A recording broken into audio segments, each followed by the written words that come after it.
ሰበር ዜና ፕሬዚደንት ዶናልድ ትራምፕ አሜሪካ ለኢራን እገዛ በሚያደርግ ወይም ከሀገሪቱ ጋር ግንኙነት የሚኖረው ማንኛውም ሀገር ላይ እጅግ ግዙፍ ኢኮኖሚያዊ መዘዝ የሚያመጣ እርምጃ እንደምትወስድ ዝተዋል። ዝርዝር ተይዞበታል። ትራምፕ መልሰው ከኢራን ጋር ጦርነት የሚገቡ ከሆነም ኢራን አውሮፓ ውስጥ የሚገኙ የአሜሪካ ወታደራዊ ተቋማትን እንደምትመታ መዘገቡን ተከትሎ ኔቶ ምላሽ ሰጥቷል። በትንታኔ የምነግራችሁ ይሆናል። የእስራኤል ጠቅላይ ሚኒስትር ቤንያሚን ኔታንያሁ እስራኤል በሶሪያ ውስጥ የሚደረግን የቱርክ ወታደራዊ ግንባታ እንደማትታገስና ቀደም ሲል የተሰጡ ማስጠንቀቂያዎች ባለመስማታቸው እርምጃ ለመውሰድ መገደዷን አስታውቀዋል። ዝርዝር ተይዞበታል። ጤና ይስጥልኝ የተወደዳችሁና የተከበራችሁ የቻናሌ ቤተሰቦች እስከ መጨረሻው ድረስ አብራችሁኝ ስትቆዩ እነዚህንና ሌሎችንም ሰበር መረጃዎች በትንታኔ የምትሰሙ ይሆናል። ቪዲዮ ላይክ፣ የዩቲዩብ ቻናሌን ሰብስክራይብ አድርጋችሁ እንድትጀምሩ የጋበዝኩ ወደ ዝርዝር ዜናዎች አልፋለሁ። በቀዳሚነት ፕሬዚደንት ዶናልድ ትራምፕ ኢራንን የሚረዳ ማንኛውም ሀገር ላይ ግዙፍ ኢኮኖሚያዊ መዘዝ የሚያስከትል እርምጃ እንደሚወስዱ ዛቱ። ፕሬዚደንት ዶናልድ ትራምፕ አሜሪካ ለኢራን እገዛ በሚያደርግ ወይም ከሀገሪቱ ጋር ግንኙነት የሚኖረው ማንኛውም ሀገር ላይ እጅግ ግዙፍ ኢኮኖሚያዊ መዘዝ የሚያመጣ እርምጃ እንደምትወስድ አስጠንቅቀዋል። ፕሬዚደንቱ በትሩዝ ሶሻል የማህበራዊ ሚዲያ ገጻቸው ባሰፈሩት ማስጠንቀቂያ ላይ ተጨማሪ ዝርዝር አልሰጡም። የትኛውንም አገርም በስም አልጠቀሱም። ነገር ግን እስካሁን የትኛውም ሀገር ላይ ከተወሰዱት በበለጠ አድቃቂ የሆኑ የኢኮኖሚ እርምጃዎች እንደሚወስዱ ተናግረዋል። ትራምፕ ይህንን ያሉት ለ60 ቀናት ተደርሶ የነበረው የተኩስ አቁም ስምምነት ሰኞ ዕለት ከተጠናቀቀ በኋላ ነው።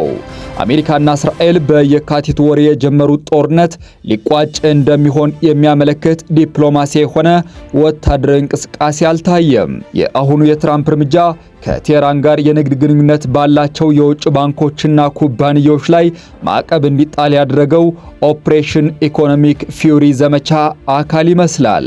ትራምፕ ረቡዕ ዕለት ባጋሩት የማህበራዊ ሚዲያ ልጥፍ ይህንን ኢኮኖሚያዊ እርምጃ የሚወስዱት የኢራን እስላማዊ ሪፐብሊክ ከአሜሪካ ጋር ስምምነት ላይ መድረስ ስላልቻለ መሆኑን ገልጸዋል። የፋይናንስ ተቋማቱ፣ ንግዶቹ፣ አየር ማረፊያዎቹ ወይም የመንግስት ተቋማቱ ለኢራን የትኛውንም አይነት የህይወት መስመር እንዲሰጡ የሚፈቅድ ማንኛውም ሀገር ራሱ እጅግ ግዙፍ ኢኮኖሚያዊ መዘዝ ይገጥመዋል ሲሉ አስጠንቅቀዋል። እነዚህ ሀገራት ምን አይነት ቅጣት እንደሚጠብቃቸው ግን በግልጽ አልጠቀሱም። ትራምፕ ቀጥለውም የነዳጅ ዝውውር፣ የገንዘብ ልውውጥ መስመሮች፣ የገንዘብ ዝውውሮች፣ የምንዛሬ ተቋማት፣ መርከብ መዝጋቢዎች ሁሉም አሁን መቆም አለበት፣ ማን እንደሆናችሁ ታውቃላችሁ ብለዋል። ይህ ማስጠንቀቂያ የተሰጠው የአሜሪካ ወዳጅ የሆነችው የተባበሩት አረብ ኤሚሬቶች ከኢራን የተሰነዘረባትን የሚሳኤል ዛቻ ተከትሎ ከሀገሪቱ ጋር ያላትን የፋይናንስና የኢኮኖሚ ግንኙነት በሙሉ እንደምታቋርጥ ባስታወቀችበት ማግስት ነው። የተባበሩት አረብ ኤሚሬቶች መከላከያ ሚኒስቴር ኢራን የመርከቦችን ኢላማ በማድረግ 2 ባላስቲክ ሚሳኤሎችን ማስወንጨፏን ገልጾ ነበር። ሁለቱም ሚሳኤሎች ባህር ላይ ወድቀዋል። የኢራን ተቋማት ለረጅም ጊዜያት ገንዘብ ለማዘዋወር ሲጠቀሙ የቆዩት በዱባይ የፋይናንስ ስርዓት ውስጥ የሚገኙ የምንዛሬ ተቋማትና መዝገብ ላይ ብቻ ያሉ ኩባንያዎችን ነው። ኢራን በአውሮፓ የሚገኙ የአሜሪካ ኢላማዎችን እመታለሁ በማለቷ ኔቶ ምላሽ ሰጠም። ፕሬዚደንት ዶናልድ ትራምፕ መልሰው ከኢራን ጋር ጦርነት የሚገቡ ከሆነም ኢራን አውሮፓ ውስጥ የሚገኙ የአሜሪካ ወታደራዊ ተቋማትን እንደምትመታ መዘገቡን ተከትሎ ኔቶ ምላሽ ሰጥቷል። ጋብ ያለው ጦርነት ከተባባሰ ኢራን በአውሮፓ ውስጥ ያሉ የአሜሪካ ወታደራዊ ኢላማዎችን ልትመታ እንደምትችል ፋይናንሻል ታይምስ የተባለው ጋዜጣ ዘግቧል። አሜሪካ ዋነኛ አባል የሆነችበት የሰሜን አትላንቲክ የጦር ቃል ኪዳን ሀገራት ማህበር ወይም ኔቶ አንድ ባለስልጣን ለዚህ ዛቻ በሰጡት ምላሽ ድርጅቱ የትኛውንም ስጋት ለመጋፈጥ ዝግጁ መሆኑን ገልጸዋል። ሁሉንም አጋሮቹን ለመከላከል አስፈላጊውን እርምጃ ይወስዳል ብለዋል። ስማቸው ያልተጠቀሰው የኔቶ ባለስልጣን የኔቶ የአየር መከላከያ ስርዓት ከዚህ ቀደም ኢራን በተለያዩ ጊዜያት ወደ ቱርክ ሚሳኤሎችን ባስወነጨፈችበት ጊዜ በተሳካ ሁኔታ ጥቃቱን መከላከሉን አስታውሰው ጥቃቶችን የማስቀረትና የመከላከል አቋማችን ጠንካራና ውጤታማ ነው ብለዋል። ፋይናንሻል ታይምስ ጋዜጣ ለኢራን መንግስት ቅርብ የሆኑ ምንጮችን ጠቅሶ እንደዘገበው ትራምፕ ጦርነቱን የሚቀጥሉ ከሆነ ኢራን በጦርነቱ የሚፈጠረውን ጫና ከፍ ለማድረግ የሚያስችሉ አማራጮችን እየፈተሸችና በአውሮፓ ያሉ የአሜሪካ ወታደራዊ ተቋማትን ኢላማ ለማድረግ እያጤነች ነው። የኢራን ኃይሎች ባለፈው ወር የአሜሪካ አውሮፕላኖች ከአየር ኃይል ሰፈራቸው ነዳጅ እንዲሞሉ ፈቃድ እንደሰጠችው ቤልጂየም ባሉ የደቡባዊ የአውሮፓ ሀገራት የሚገኙ የአሜሪካ ወታደራዊ ተቋማትን እየገመገሙ መሆኑን የጋዜጣው ምንጮች ገልጸዋል። የተባበሩት አረብ ኤምሬትስ ከኢራን ጋር ያላትን የንግድ ግንኙነት ማቆሟን አስታወቀች።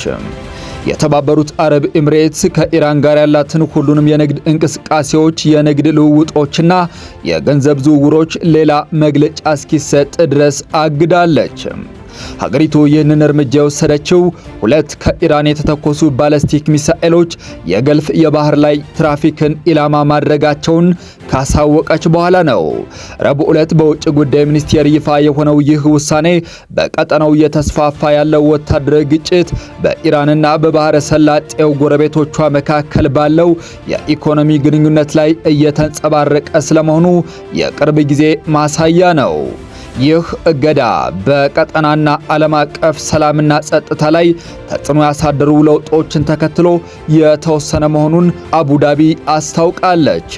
ከኢራን ተተኮሱ ከተባሉት ሁለት ሚሳኤሎች ውስጥ አንዱ በኢምሬትስ ክልል ውስጥ ባለ የውሃ አካል ላይ የወደቀ ሲሆን ሌላው ደግሞ ከውሃ ክልሏ ውጭ ባለ ውሃ ላይ መውደቁን ሚኒስቴሩ ገልጿል። ምንም እንኳን ሚሳኤሎቹ መርከብ ባይመቱም በባህር ትራፊክ ላይ ያነጣጠሩ ናቸው ተብሎ ተገምግመዋል። ኢራን በበኩሏ በተባበሩት አረብ ኤምሬትስ የቀረበባትን ክስ አስተባብላለች። የአገሪቱ የውጭ ጉዳይ ሚኒስቴር ቃል አቀባይ እስማኤል ባጋይ ክሱን መሰረተ ቢስ ነው ብለውታል። ከመልካም ጉርብትና ጋር የሚቃረኑ መሆናቸውንም የገለጹት ቃል አቀባዩ የቀጠናው ሀገራት በቴህራን ላይ ከሚሰሩ መሰረተ ቢስ ክሶች እንዲቆጠቡ አሳስበዋል። ክስተቱ በሐሰተኛ ባንዲራ የሚደረግ እንቅስቃሴ ሊሆን እንደሚችል በመጥቀስ የቀጠናውን ጸጥታ ለመገምገም የሚደረግ ማንኛውም ሙከራ በኢራን የተፈረጁ የአሜሪካና የእስራኤል የተንኮል ድርጊቶች ግምት ውስጥ ማስገባት እንዳለበት ገልጸዋል። ይህ አለመግባባት የተፈጠረው የተባበሩት አረብ ኤምሬቶች በግጭቱና በሆርሙዝ ወሽመጥ በኩል ካለው የመርከብ እንቅስቃሴ መስተጓጎል ጋር የተያዙ ችግሮችን እየተጋፈጠች ባለችበት ወቅት ነው። የዩናይትድ አረብ ኤምሬትስ የአሁኑ እርምጃ ሁለቱ ሀገሮች የጠለቀ የኢኮኖሚ ግንኙነት ያላቸው እንደመሆኑ ከዲፕሎማሲያዊ አለመግባባት ያለፈ መዘዝ ሊኖረው የሚችል ነው። የእስራኤል ጦር በ5 ዓመቷ ፍልስጤማዊት ግድያ ላይ የወንጀል ምርመራ እንዲካሄድ አዘዘም። የእስራኤል ጦር ዓለም አቀፍ ውግዘትን ባስከተለው ጋዛ ውስጥ በ5 ዓመቷ ሂንዳራ ጃብ ላይ የተፈጸመ ግድያ ላይ የወንጀል ምርመራ እንዲካሄድ አዟል። የፍልስጤማዊቷ ሕፃን ግድያ ትኩረትን ያገኘው ከ2 ዓመት በፊት ከ6 የቤተሰብ አባላት ጋር እየተጓዙ ሳለ በመኪናቸው ላይ በእስራኤል ወታደሮች ተኩስ ከተከፈተባቸው በኋላ ለአደጋ ጊዜ ሰራተኞች እየቃተተች ስትናገር የተቀረጸው ቪዲዮ ከተሰራጨ በኋላ ነው። ሕፃኗ በርካታ የቤተሰቧ አባላት ከተገደሉበት ጥቃቱ ተርፋ የነበረ ቢሆንም ኋላ ላይ ግን ከዘመዶቿና እርዳታ ሊሰጡ በአምቡላንስ ከመጡ 2 ሐኪሞች ጋር አስክሬኗ ተገኝቷል። የእስራኤል ጦር ባወጣው መግለጫ በመረጃዎች ላይ ምርመራ መደረጉን ጠቅሷል። ይህንን ተከትሎም የጦር ሰራዊቱ የወንጀል ምርመራ ክፍል በክስተቱ ላይ የወንጀል ምርመራ እንዲያደርግ ተወስኗል ብሏል። የእስራኤል ጦር ሂንድ እና ቤተሰቦቿ ይጓዙበት በነበረው ተሽከርካሪ ላይ ተኩስ መከፈቱን ሲያምን ለመጀመሪያ ጊዜ ነው። ከዚህ ቀደም የእስራኤል ሰራዊት አደረኩት ባለው ምርመራ አንድም ወታደሩ ጥቃቱ በተፈጸመበት ስፍራ ላይ እንዳልነበረ ተናግሮ ነበር። ሕፃኗ ሂንድ ራጃብና ቤተሰቦቿ ተኩስ የተከፈተባቸው ከጋዛ ጦርነት የቦምብ ድብደባ ለመሸሽ እየተጓዙ በነበረበት ወቅት ነው። በጥቃቱ በርካታ የቤተሰቧ አባላት ሲገደሉ ሂንድ ከፍልስጤም ቀይ ጨረቃ ማህበር ለተደረገላቸው ጥሪ ምላሽ ሰጥታ ነበር። በስልክ ለሚያናግራት ሰው እንዲያድናት ስትለምን የሚሰማው ድምጿ ከባድ ተኩስ ተሰምቶ ተቋርጧል። የሕፃኗን ሕይወት ለማትረፍ የሞከረው አምቡላንስም በከባድ መሳሪያ ተመቶ የሂንድ የቤተሰቦቿና የአምቡላንሱ ሰራተኞች አስክሬን በኋላ ላይ ተገኝተዋል። ከእስራኤል ጋር በተያያዘ እስራኤል የቱርክን ወታደራዊ እንቅስቃሴ በሶሪያ አልታገስም አለች። የእስራኤሉ ጠቅላይ ሚኒስትር ቤንያሚን ኔታንያሁ እስራኤል በሶሪያ ውስጥ የሚደረግን የቱርክ ወታደራዊ ግንባታ እንደማትታገስና ቀደም ሲል የተሰጡ ማስጠንቀቂያዎች ባለመሰማታቸው እርምጃ ለመውሰድ መገደዷን አስታውቋል። ይህ አስተያየት የወጣው የእስራኤል አየር ኃይል በሰሜናዊ ሶሪያ በሚገኘው አቡ አል-ዱሁር የአየር ኃይል ጣቢያ ላይ ጥቃት ማድረሷን ተከትሎ ነው። እስራኤል ጥቃቱን የፈጸመችው ቱርክ በጣቢያው ላይ ወታደሮቿን ለማሰማራትና እንቅስቃሴዋን ወደ ደቡብ ለማስፋፋት አቅዳለች በሚል እንደሆነ ገልጻለች። ኔታንያሁ በሰጡት መግለጫ መልእክት አስተላልፈን ነበር፣ ነገር ግን አልሰሙንም። በመሆኑም መልእክቱን በግልጽ እንዲረዱት እርምጃ ወስደናል ብለዋል። አክሎም የቱርክ ሰራዊት ወደ ደቡብ እየተጠጋ እስራኤልን ስጋት ላይ እንዲጥል አንፈቅድም ሲሉ አስጠንቅቀዋል። ቱርክ የእስራኤልን ክስ ውድቅ በማድረግ መሰረተ ቢስ የሌለውና ህገወጥ ጥቃቷን ህጋዊ ለማስመሰል የቀረበ ምክንያት ነው ስትል አጣጥለዋለች። ቱርክ ከሶሪያ አዲስ መንግስት ጋር ህጋዊ በሆነ መንገድ ለሰላም መስራቷን እንደምትቀጥል አስታውቃለች። በመጨረሻም በሶማሊያ የባህር ዳርቻ አዲስ የመርከብ ጠለፋ ተፈጸመ። በሶማሊያ የባህር ጠረፍ አቅራቢያ ስሙ ያልተጠቀሰ አዲስ የጭነት መርከብ በባህር ላይ ታጣቂዎች ቁጥጥር ስር መዋሉ ተገልጿል። ሰኞ ነሐሴ 11 ቀን 2018 ዓመተ ምህረት የተፈጸመው ይህ ድርጊት አባል ሀገራት አዲስ የደህንነት ግብረ ኃይል እንዲያቋቁሙ አነሳስቷል። የመርከቡ የጸጥታ ኃላፊ ቢያንስ 8 ታጣቂዎች መርከቡን መቆጣጠራቸውን ያሳወቁ ሲሆን አውሮፓ ህብረት የባህር ኃይልም ሁኔታውን በመከታተል ላይ ይገኛል። ይህ አዲስ ጥቃት የተፈጸመው 4 ሌሎች መርከቦች ከወራት በፊት ተጠልፈው በቁጥጥር ስር በዋሉበት ወቅት ነው።